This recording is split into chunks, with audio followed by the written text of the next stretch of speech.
Okay, so how do you change direction faster as a football player? This is a common question I get asked, and here are the key things to look out for.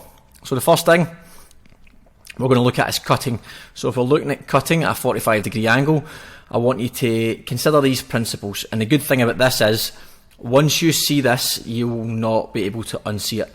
So if you're able to record yourself change direction, you can quickly look for these three things. And if they're there, then you know you're on the right track. And if they're not there, then you know what you have to improve.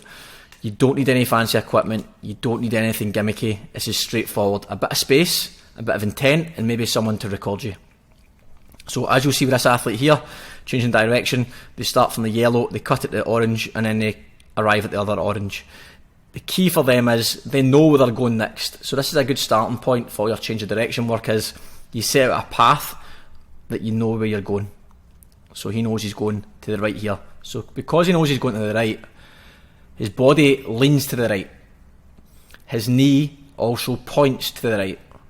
And then as you'll notice, his right foot is also off the floor. And that's mainly just so he can then punch down and accelerate into the next step. You'll see here, punch, that's him punching down and driving through back into acceleration. And he's got a nice acceleration angle here to then ideally get to the ball first. Now this is obviously change of direction, it's not agility, so you don't have to worry too much about the reactive component. Right now we're just looking at getting the angles correct. Once the angles are sort of set, you can see here again he's leaning the right way, his knees the right way, his foot's off the floor. We're looking at this standing leg here. So this is the leg it's going to decelerate you or any player to then push all the energy that's came from this starting point all the way to here, and then project you all the way over here. What we don't want to do is sprint here really fast, lose all the speed because we aren't strong enough, which you'll often see players buckle in, which I think I've got a video here. You'll see here where that leg's not too bad, to be honest with you, but the standing leg will buckle in. And I think maybe on this one we'll see it's almost like a quarter squat. So here you'll see the 2 feet are on the floor.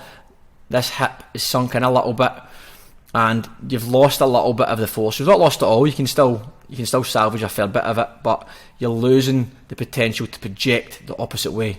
And where this is an advantage is if you're racing somebody who's faster than you to the ball, and even if they're faster, if they change direction inefficiently and they lose energy, or it takes them an extra half a second to get out of the deceleration component, then you have the advantage to then push off and get to the ball first. Because remember, in football, the ball's only going to be probably 3 or 4 metres away from you after you've changed direction at the most.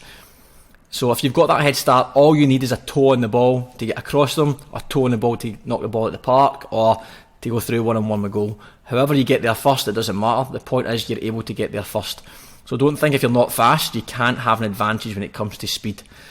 So key points, finishing up: lean the way you want to go, have your knee facing the way you want to go, and have that foot off the floor so you can snap back and go straight into your acceleration work.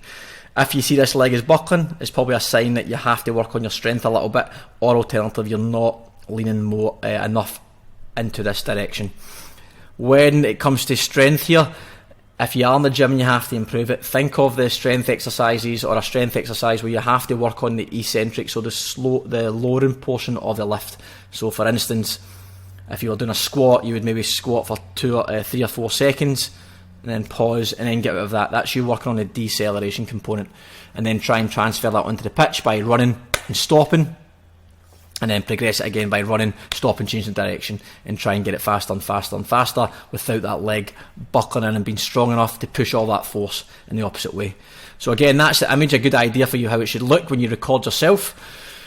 If you like this video, please subscribe, follow, share, whatever you want to do. And if you have any more questions about football fitness, please let me know, because I'm always looking for things to talk about, and I'm happy to help you.